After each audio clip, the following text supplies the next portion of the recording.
Long before the Spanish arrived, before the jungle swallowed stone pyramids, and before the textbooks rewrote the truth, the ancient Maya carved the truth into stone. Dark-skinned rulers, locked hair, wide noses, broad lips, royalty with features no Mongoloid artist could fake. The Black Mayans were real, and the evidence still speaks. This is the legacy they erased. Stelae at Copan, Quirigua, and Palenque. Monumental stone carvings depict rulers with tightly coiled or locked hair, broad lips, and wide noses. African features. Archaeologist Ivan van Sertima, they came before Columbus, describes these rulers as having undeniably Nubian or Ethiopian traits. UNM Archives, Mexico, contain reliefs and murals showing dark skin tones and elongated skulls. Conclusion. These depictions match ancient black phenotypes, not Asian or Mongoloid types. Maya elders of the Chiapas and Yucatan regions speak of the first ones, beings from the east who were dark and came across the waters. The Popol Vuh, the sacred Quiche text, describes early beings who spoke with thunder and looked like the night.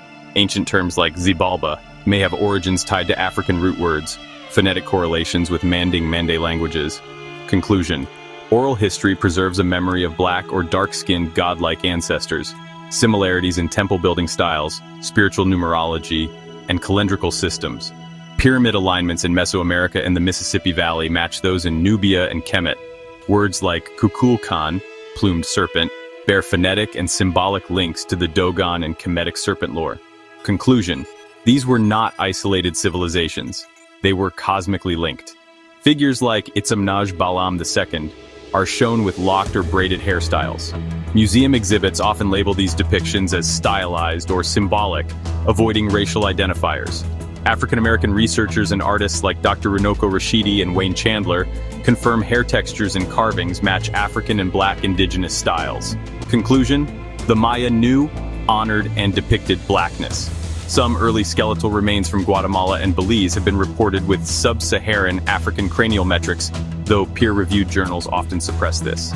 The Smithsonian and National Geographic often mislabel these features as robust or archaic. Conclusion: the ancient Mayans were more genetically diverse than the Mongoloid-only model suggests. Many modern Maya and Mestizo scholars reject any connection to blackness, preferring a Mongoloid narrative. Mexican and Guatemalan textbooks omit any reference to African-looking features in early stelae. Smithsonian and INAH, Instituto Nacional de Antropología e Historia, maintain silence on phenotypic diversity. Conclusion: the erasure is political, not scientific. The Maya didn't forget. They carved our images in stone. They remembered the gods of the East, the dark-skinned builders, the first people of fire and sky, but the New World couldn't handle that truth. So they buried it beneath denial. But the stelae still stand, the temples still rise, and the truth still echoes through the jungle. We were here, we built, we ruled, and now we remember.